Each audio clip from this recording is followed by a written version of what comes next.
चलिए अगर आप देखोगे NCLT rule that under insolvency, अगर आप देखोगे एनसीएलटी रूलिंग ऑन स्पेक्ट्रम, यहाँ पे साफ साफ लिखा गया है कि यहाँ पे ये स्पेक्ट्रम नहीं बेचे जा सकते हैं ना। Spectrum sale under IBC after clearing government dues only, NCLT की ये 14 अप्रैल 2021 की रूलिंग है। ये हो गया दूसरा यहाँ पे एक प्रूफ आपके लिए, ये दूसरी अड़चन थी। अब सबसे बड़ी अड़चन की बात करते हैं, डीओटी का लाइसेंस यहाँ पे आरकॉम का खत्म होने वाला है। अगर लाइसेंस नहीं रहेगा तो स्पेक्ट्रम नहीं रहेंगे, अगर स्पेक्ट्रम नहीं रहेगा तो आरकॉम में जो बिडर है वो क्या करेगा। आरकॉम के पास कोई बिजनेस नहीं है, कोई कस्टमर नहीं है, ठीक है। अगर आप देखोगे यहाँ पे department of telecoms won't renew licence until RCom clears the dues, ठीक है। अब अगर यहाँ पे इस आर्टिकल को अगर अपन डिटेल में पढ़ेंगे ना तो वो एक ही बात बोले जा रहे कि यहाँ पे कुल मिला के इसके पास लाइसेंस नहीं है। अगर लाइसेंस नहीं होगा ना तो यहाँ पे स्पेक्ट्रम नहीं होगा, स्पेक्ट्रम नहीं होगा तो बिडर पीछे हो जाएगा, बिडर पीछे हो गया तो ये कंपनी जीरो, वैसे ही नेगेटिव में चल रही है। तो अभी यहाँ पे बहुत सारी अड़चने हैं। चलो अब आपके लिए पॉजिटिव वे में भी सोच लेते हैं। चलो भाई आपने बोला, चलो अपन मानते हैं कि डीओटी का लाइसेंस यहाँ पे रिन्यू हो गया, चलिए रिन्यू हो गया, स्पेक्ट्रम आपके पास आ गया।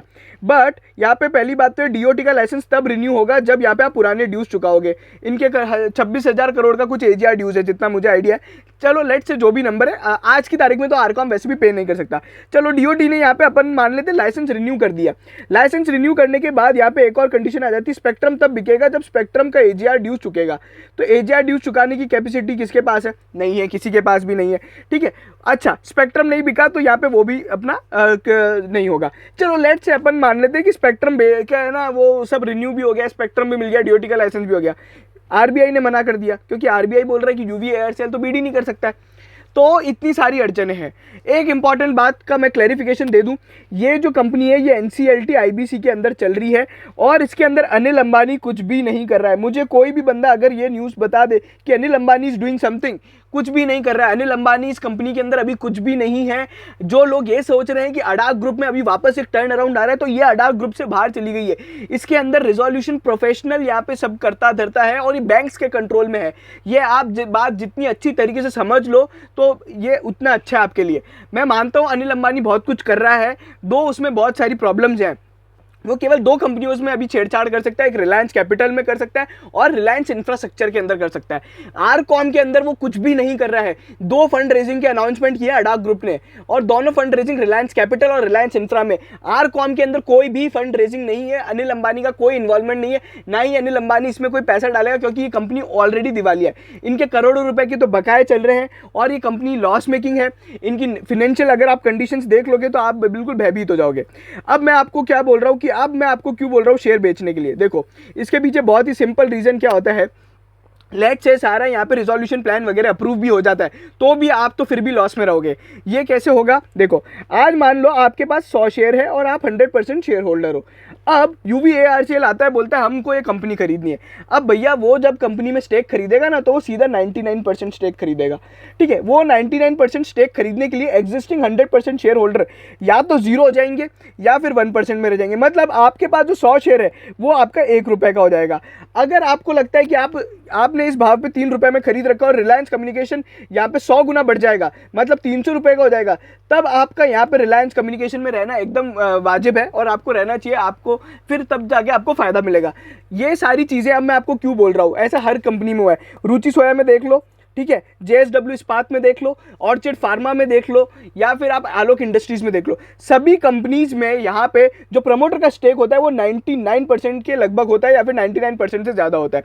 अभी इसमें अगर अपन देखें रीसेंट एग्जाम्पल ले लेते हैं, जेट एयरवेज में भी यही हुआ है, इसलिए यहाँ पे उसका शेयर टूट रहा है। मैं 6 महीने से बोल रहा हूँ कि इन सब कंपनियों से दूर रहो और आज मेरे को लग रहा है कि अब रिलायंस कम्युनिकेशन से एग्जिट लेने का टाइम आ गया है क्योंकि अब वापस वो शेयर अपर सर्किट में चल रहा है और अपर सर्किट में आप निकल जाओ निकल जाओ निकल जाओ निकल जाओ निकल जाओ।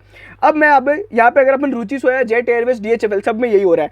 अब एक और जो अड़चन है अगर अपन बात करें उसका मैं अभी प्रूफ ज़्यादा नहीं दूंगा।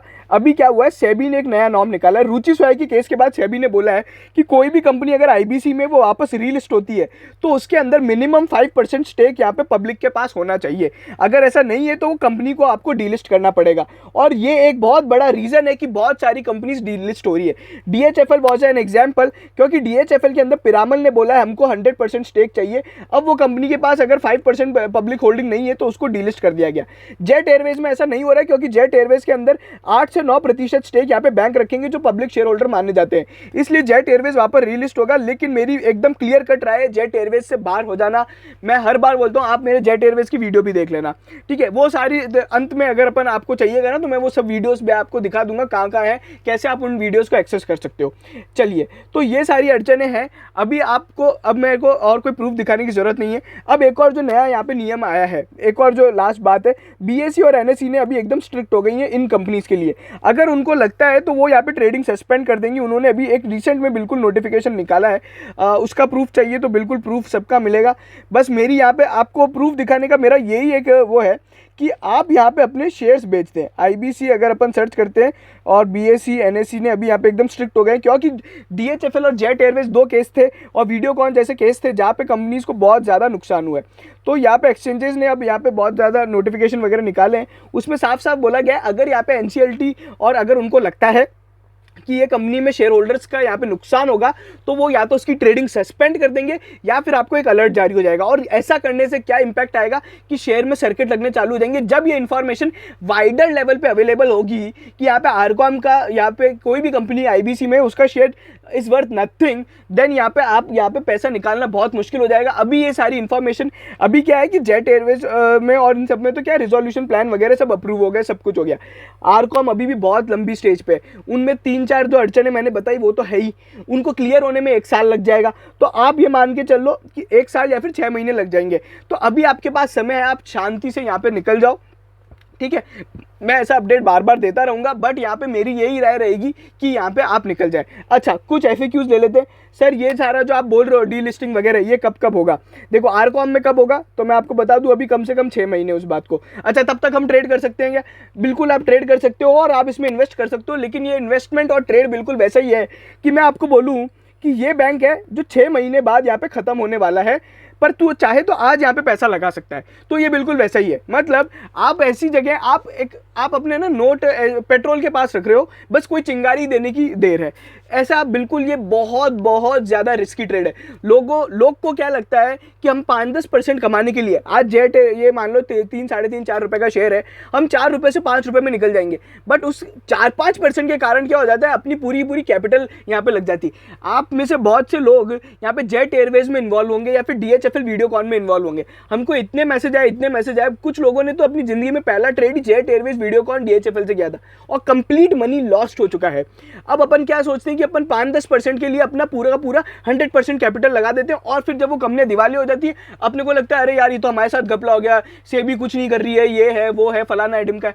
भैया ये सारी इंफॉर्मेशन वाइडली अवेलेबल होती है, ठीक है। आप कोई भी कंपनी में अपर सर्किट अगर लग रहा है या फिर लोअर सर्किट लग रहा है तो पहले उस कंपनी के बारे में समझो, फिर ट्रेड लो, ठीक है। अब यहाँ से दूर होने की बिल्कुल राय रहेगी। और एक और जो बात मैं यहाँ पे बताना चाहूँगा कि है ना, अपन capital protection is much more important than capital appreciation. अपन 5-10% के लिए अपनी पूरी कैपिटल वहाँ पे दाव पे लगा देते हैं, और वो अगर यहाँ पे ब्लॉक हो गई, उसमें नुकसान लग गया तो आपकी पूरी कैपिटल इरोड हो जाएगी। जेट एयरवेज, DHFL, वीडियोकॉन या फिर कोई भी कंपनी ले लो, सब में यही हुआ है। ऑर्चिड फार्मा हम लोग ने 31 मार्च 2021 को एक वीडियो बनाया था जब 2400 रुपये का भाव था, जब हमने बोला था आप इससे एग्जिट कर लो। फिर हम लोग ने 2 महीने बाद जब 1500-1600 रुपये का भाव था तब भी हमने बोला था एग्जिट कर लो। आज उसके बाद अगर हमने वापस एक वीडियो बनाया था जब इसका OFS आया था, तब हमने समझाया था कि OFS इतने कम पे क्यों आए, वहाँ पे प्रमोटर एक 0 लगाने भूल गए थे, है ना। तो आज अगर उसका भाव देखोगे, 2400 रुपये से हमने बेचना चालू करने के लिए बोला और आज उसका भाव लगभग 650 रुपये आ गया। हमारे टारगेट से भी कम चला गया। हमारा टारगेट था 750 पे आके रुकेगा, अब तो वो बिल्कुल नहीं रुक रहा है। और मैं मानता हूँ शायद 450-500 रुपये बिल्कुल ऑर्चिड फार्मा आ जाएगा। तो इन कंपनी से दूर रहने की जरूरत है। ये कंपनीज ना ही रिजोल्यूशन से पहले ना ही रिजोल्यूशन के बाद यहाँ पे किसी भी इन्वेस्टर को आज तक फायदा दे पाई है। हर केस रुचि सोया नहीं होता। रुचि सोया का शेयर 100 गुना बड़ा है, जब जाके लोगों को फायदा हुआ है पुराने रुचि सोया के शेयर होल्डर्स को, बाकी किसी को नहीं हुआ है।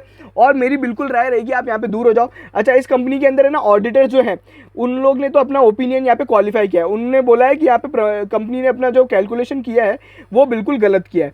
अगर उसकी कैलकुलेशन में अपन बताऊँ, देखो यहाँ पे कंपनी का अगर आप नेट प्रॉफिट पर लॉस देखोगे तो यहाँ पे कंपनी का यहाँ पे जो नेट प्रॉफिट है वो 252 करोड़ बताया जा रहा है।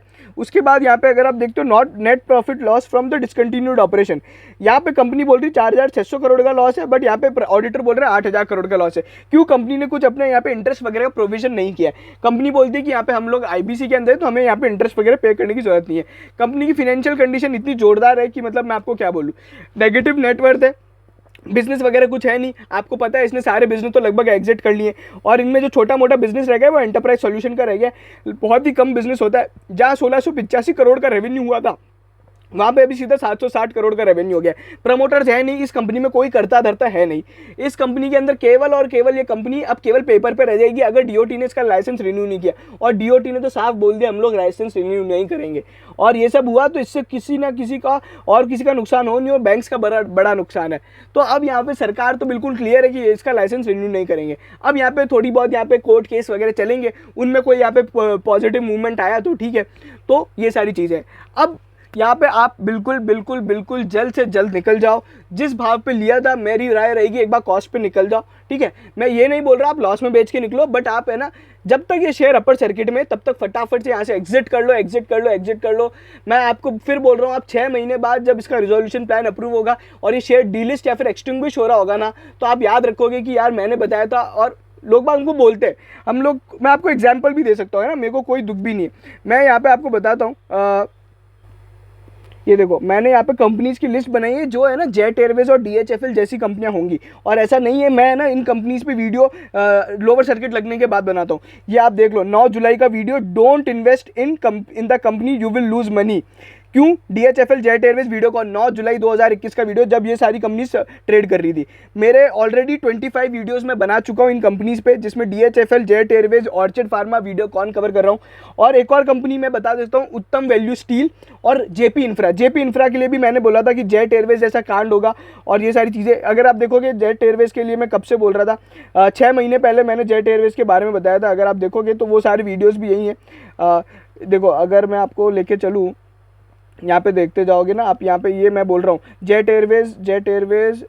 एयरवेज अगर आप देखोगे, ये देखो ये तो सब उस दिन की ही हैं। मैं आपको यहाँ पे बता रहा था, please watch this very important if you hold और want to buy Jet Airways. मैं बार बार आप लोगों को बताया कि मैंने ना जेट एयरवेज को बोला है।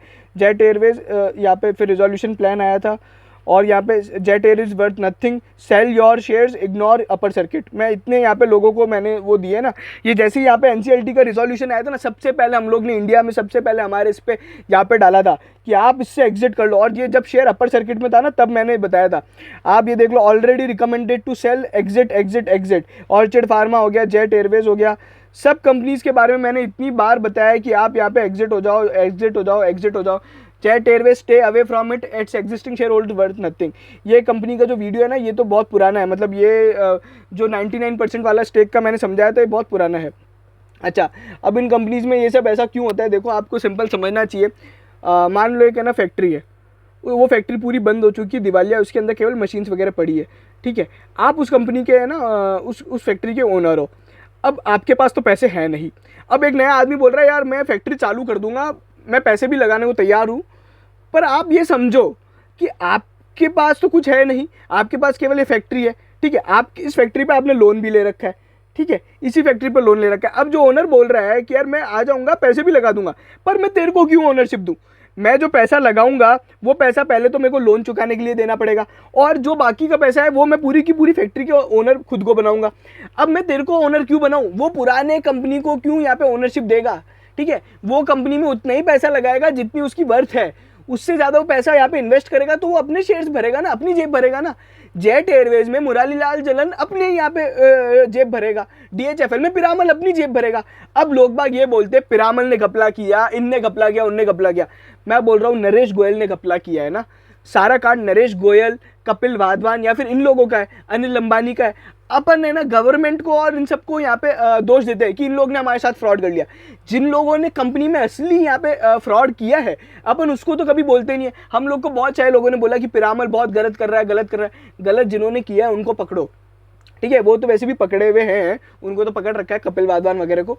तो ये सारी चीज़ें हैं भैया, मैं आपसे हाथ जोड़ के विनती करता हूं, अगर आपका आज की तारीख में जेट एयरवेज प्रॉफिटेबल में या फिर कुछ आने वाले टाइम पे यहाँ पे भाव में आपको जेट एयरवेज में अगर आपको आरकॉम में अगर आपको प्रॉफिटेबल है, तो आप प्लीज़ प्लीज़ प्लीज़ प्लीज़ इस आरकॉम से यहाँ पे दूर हो जाओ।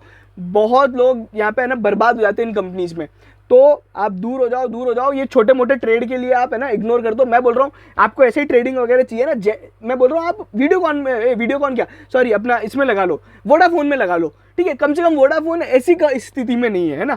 आपको अगर यही सारे ट्रेड देखने हैं ना, ऐसे अपर सर्किट लोअर सर्किट बहुत कंपनियाँ ट्रेड होती है, ठीक है। आप वोडाफोन में लगा लो या फिर कोई भी कंपनी में ले लो। और भारतीय एयरटेल में क्या प्रॉब्लम है, वो कंपनी तो असली में बिजनेस कर रही है, उसका स्टॉक परफॉर्म नहीं कर रहा है, वो अंडर वैल्यूड कंपनी है।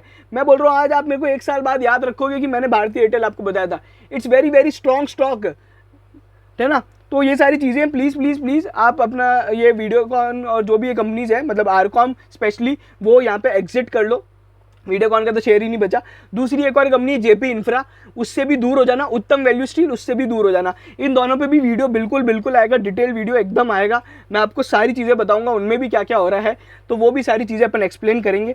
तो please hope you will save your money and please please please बढ़िया कंपनी में इन्वेस्ट करो। निफ्टी की 50 कंपनियाँ बहुत बढ़िया है, 20-30% का आपको रिटर्न आराम से देगी। रोज़ का 10-5% कमाने के चक्कर में पूरा 100% मत गवाओ, ठीक है। Thank you so much.